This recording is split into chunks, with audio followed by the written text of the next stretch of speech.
Unexplored narratives remain. On Thursday morning when she reached for her coffee, I observed a faint mark on her finger where her ring usually rested. She noticed my gaze and hastily withdrew her hand, saying she'd forgotten it due to being late. The same scenario repeated on Friday and Saturday. In the morning, I searched for the ring in various places: the bathroom counter, the bedside, jewelry dish, her coat pockets. However, it was nowhere to be found.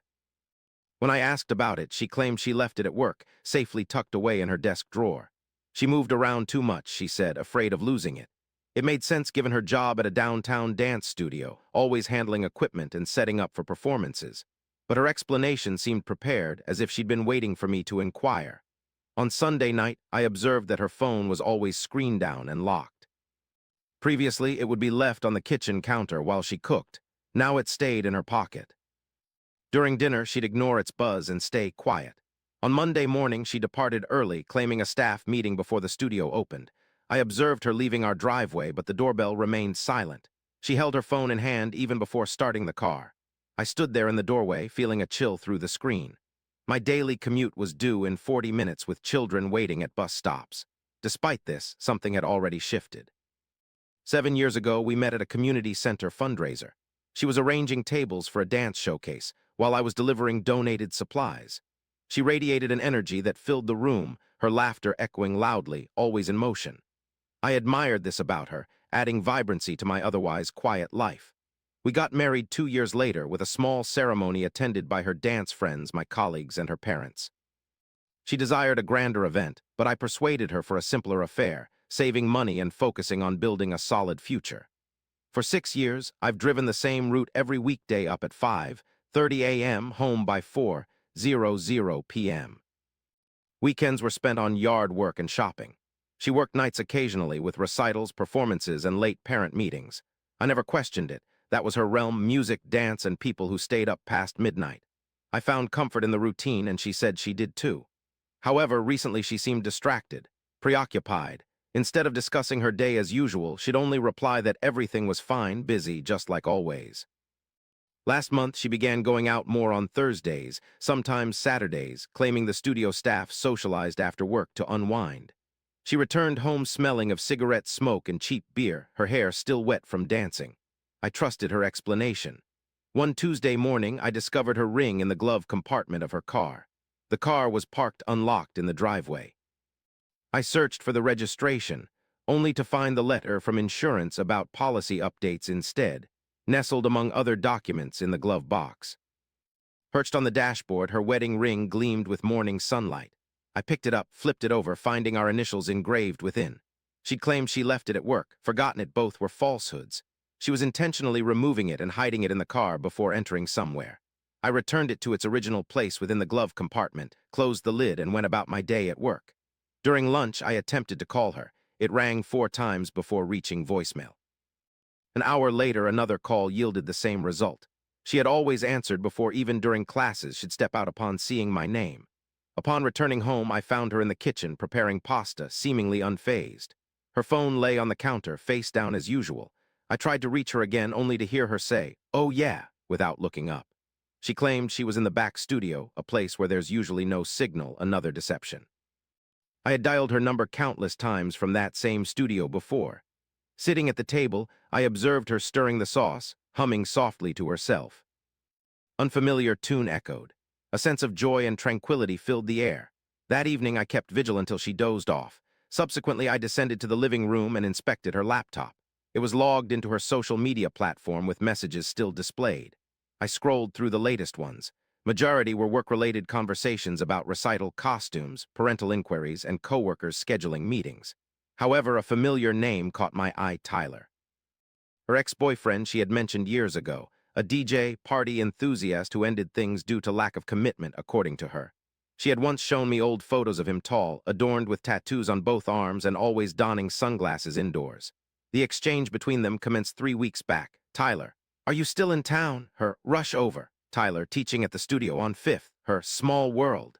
The conversation continued casually at first, then prolonged. Eventually, she was inquiring about his performance dates. He sent her a flyer for a Thursday night set. She hinted about visiting after work that same day. Thursday. First night, I found my ring missing. Scrolling further, I saw she messaged him at 11 p.m. last Friday. They just sat outside. He replied with a beer emoji. By Saturday morning, a blurry photo appeared, possibly taken in a dim room, showing two glasses on a table and her hand by one of them without the ring. The floorboards creaked upstairs, indicating she was in our bedroom. I closed the laptop, returned to the couch, and stared at the ceiling until my heart slowed down. By morning, I knew I couldn't directly ask her about it. On the following Wednesday, she mentioned going out with colleagues again. I feigned an early route and went to bed, waiting for her car to leave. Once it did, I got dressed and trailed her. She drove straight downtown, parked behind the club Tyler had mentioned in our messages. I stayed a block away, watching her adjust her reflection in the rearview mirror, fix her hair, exit the car, and enter the side entrance without knocking. Upon opening it, I stepped in as if she was accustomed to the place. I spent 2 hours in my vehicle, feeling the cold draft through the vents and the hum of street lights above. Occasionally, a few individuals entered and exited. Some were smokers, while others appeared intoxicated, emerging with laughter. Later, the door swung open once more. She emerged first, followed by Tyler, who held her lower back gently. She leaned against him, returning his smile, one reminiscent of how she'd look at me. They stood under a light where he whispered something indistinct to her. She giggled, and he drew her nearer, planting a deliberate, non-casual kiss on her lips. She responded in kind. They stood there for roughly 30 seconds before he guided her to her car, opening the door for her. After she got in, he leaned through the window to plant another kiss on her. She departed, and he returned to the establishment. I remained seated until my hands lost sensation. Upon returning home, I checked her phone records online, as our plan was under my name, allowing me to see every call and text message. I accessed the account and viewed the past 2 weeks. Tyler's number appeared 63 times. Late-night calls, lunchtime texts. Some dialogues lasted 20 minutes, others were brief seconds. All interactions had been concealed from me. Scrolling back revealed the initial call, made weeks ago, lasting 10 minutes right after she returned home from work one evening. I recalled that day distinctly. She was in the bedroom with a closed door, stating she spoke to her sister. I remained glued to the screen until morning break, then decided against confrontation or demanding an explanation or pleading for the contact to cease. I had seen and heard enough. She'd made her decision. On Thursday, prior to my route commencing, I visited the bank. Opened a new individual account under my name only, transferred our joint savings, altered the direct deposit for my paycheck. The teller inquired if everything was all right, to which I replied I was simply reorganizing finances. Drove to a city law firm, explained I required divorce documents. Lawyer inquired if we attempted counseling, replied negatively. He asked about children, stated there were none. Said he could finalize papers by the following week, paid retainer in cash. She returned home late that night, claimed studio had a display event, spent the evening organizing it, asked if she desired dinner. She said she'd already eaten. Her phone vibrated on the counter. She swiftly picked it up and went into the bathroom. The lawyer phoned Friday afternoon with papers ready for pickup. Grabbed them on my way home from work, read through them in the car park. Dissolution of marriage, asset division, no-fault case, straightforward. Signed my part, placed documents in a folder, and left them in the truck. She mentioned going out again that evening, citing coworkers and needing to relax. I encouraged her to enjoy herself. Left at 9, waited 10 minutes, then opened her laptop once more. 2 new messages arrived. Tyler had sent a picture of him at the DJ booth 2 hours ago with the caption, "Miss you already." She responded with a heart emoji. Scrolling down, I found an old message from last Saturday at 2 a.m. after she returned home. The message read, "Tonight was perfect. I forgot what it felt like to be desired like this." Tyler replied, "You're not forgetting anything, darling. You're remembering." She acknowledged, "I know," followed by, "I just wish things were different." Tyler responded, "They can be whenever you're ready." I took a screenshot of the conversation on my phone. Then I checked our joint bank account where she attempted to transfer $3,000 that afternoon. The transaction was pending, requiring my approval to proceed. I declined it and changed the password, locking her out completely. Afterward, I contacted the lawyer, asking for paperwork submission on Monday morning. He assured readiness of a process server.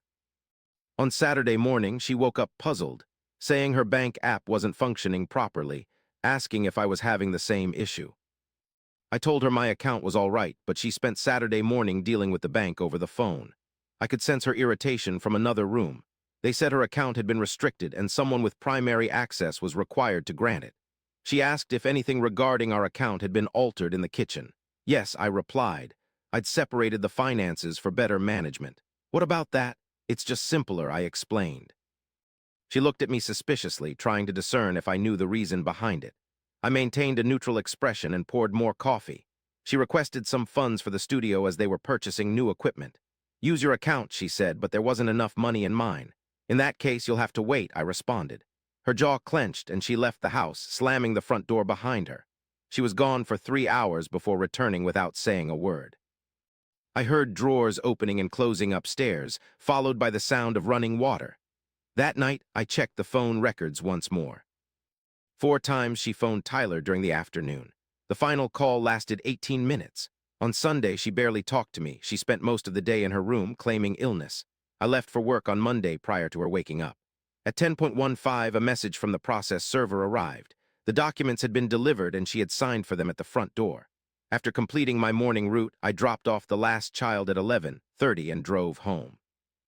Her car was still in the driveway. Upon entering the house, I found her seated at the kitchen table with divorce papers spread before her. Her face was red and her eyes swollen. "What's this nonsense?" she asked. "Just as it appears," I replied.